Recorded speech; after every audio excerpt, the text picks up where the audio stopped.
தந்தை மகன் தூய ஆவியின் பெயராலே ஆமேன்.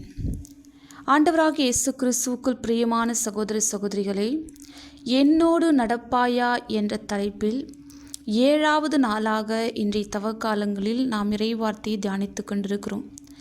இன்றைய நாளில் நம் ஆண்டவராகிய இயேசு கிறிஸ்து நம் தியானிக்க அழைக்க நமக்கு கொடுக்கிற இறைவார்த்தை பகுதி, என்னோடு நடப்பாயா என்னை போல மன்னித்து. கிறிஸ்து அவள், கிறிஸ்து அவன், கிறிஸ்தவள், கிறிஸ்தவன் என்று மார்த்தட்டி அழைத்து கொள்கிற, மார்த்தட்டி சொல்லிக் கொள்கிற நாம் கிறிஸ்துவை போல கிறிஸ்துவின் மனநிலையோடு வாழ அழைக்கப்பட்டிருக்கிறோம். எனக்கு பிரியமான சகோதர சகோதரிகளே, கிறிஸ்துவுக்குள் நாம் காண்கின்ற மிகப்பெரிய மதிப்பீடு என்று சொல்வோம் என்றால் அது மன்னிப்பு தான். உலக வரலாற்றில் மன்னிப்பு பற்றிய பார்வையை யாராவது மாற்றியிருந்தால் அது இயேசு ஒருவராக தான் இருக்க முடியும். விவிலியம் முழுவதும் மன்னிப்பு பற்றிய இயேசுவின் மேற்கோள்கள் நிறைந்துள்ளதை நாம் பார்க்கிறோம்.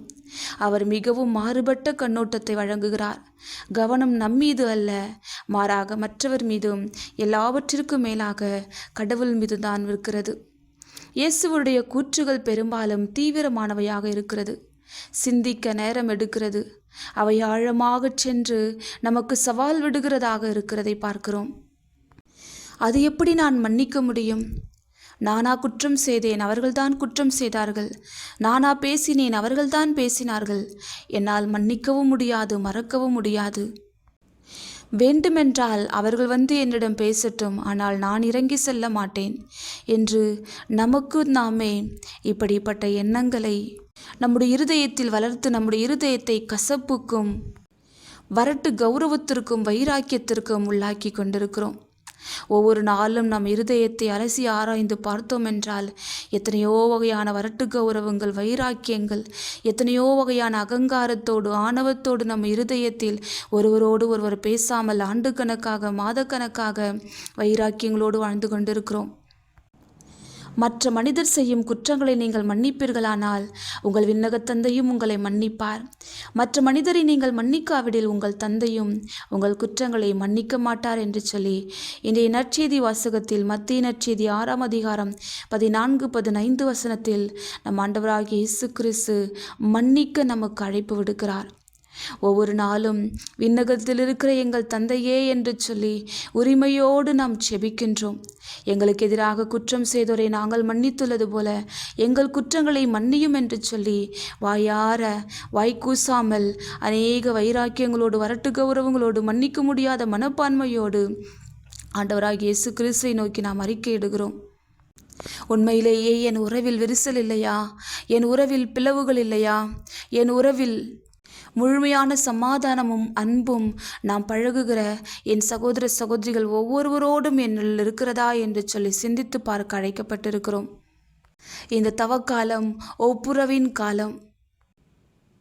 என்னோடு ஒப்புரவாகி, என்னுடைய சகோதர சகோதரிகளோடு ஒப்புரவாகி, எல்லாவற்றிற்கும் மேலாக கடவுளோடு ஒப்புரவாகி என் உறவை மேம்படுத்த நான் அழைக்கப்பட்டிருக்கிறேன். மன்னிப்பது என்பது மனிதனால் கூடாத காரியம் அல்ல, அது மனிதனால் கூடும் என்பதை அநேகர் நம்முடைய திருச்சபையில் வாழ்ந்து காட்டியிருக்கிறார்கள். திருத்தந்தை 2ஆம் அருள் சின்னப்பர் தன்னை சுட்டு கொன்ற முற்பட்டவரை இதோ சிறையில் சந்தித்து மன்னித்து ஆண்டவராகிய இயேசு கிறிஸ்துவின் மன்னிப்பை வெளிப்படுத்தியதை நம் கண்கூடாக திருச்சபையின் வரலாற்றில் பார்க்கிறோம். கிளாடிஸ் ஸ்டெயின்ஸ் என்பவர் தனது அன்புக்குரியவர்களை கொன்ற குற்றம் சாட்டப்பட்டவர்களை மன்னித்தார். இந்தியாவில் மிஷனரியாக ஊழியம் செய்த ஆஸ்திரேலியரான கிரஹாம் ஸ்டெயினும் அவரது 2 மகன்களும் சென்ற வாகனத்திற்கு அங்குள்ள மத தீவிரவாதிகள் தீ வைத்து அவர்களை உயிரோடு எரித்து விட்டார்கள்.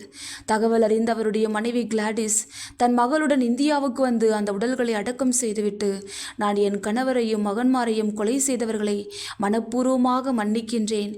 என் கணவர் விட்டு சென்ற பணியை இதே இடத்தில் தொடர்ந்து செய்வேன் என்று தைரியமாக கூறியது நம் அருள்நாதர் இயேசுவின் மன்னிப்பின் மேன்மையே அவர் உணர்ந்து அதை தன்னுடைய சகோதர சகோதரிகளோடு, அதுவும் கொலைக்காரர்களோடு பகிர்ந்து கொண்ட ஒப்பற்ற நிகழ்வை நமக்கு சொல்லித் தருகிறது. எனக்கு பிரியமான சகோதர சகோதரிகளையே, நமது ஆண்டவர் இயேசு மன்னிக்கும் கடவுள், மன்னிக்க சொல்லித் தருகிறவர். மனித ஆற்றலினால் முடியாத காரியம். ஆனால் நமக்குள் இருக்கும் கிறிஸ்து இயேசுவின் துணையோடு நம்மால் மன்னிக்க முடியும். ஒவ்வொரு நாளும் ஒவ்வொரு நொடியும் பல்வேறு வகைகளில் நாம் காயப்படுத்தப்படுகிறோம், நாம் அவமானப்படுத்தப்படுகிறோம், நிந்தைக்குள்ளாக்கப்படுகிறோம், செய்யாத ஒன்றை செய்ததாக கூறி குறை கூறப்படுகிறோம். என் மீது பொய் குற்றம் சுமந்தர நான் எப்படி மன்னிக்க முடியும்?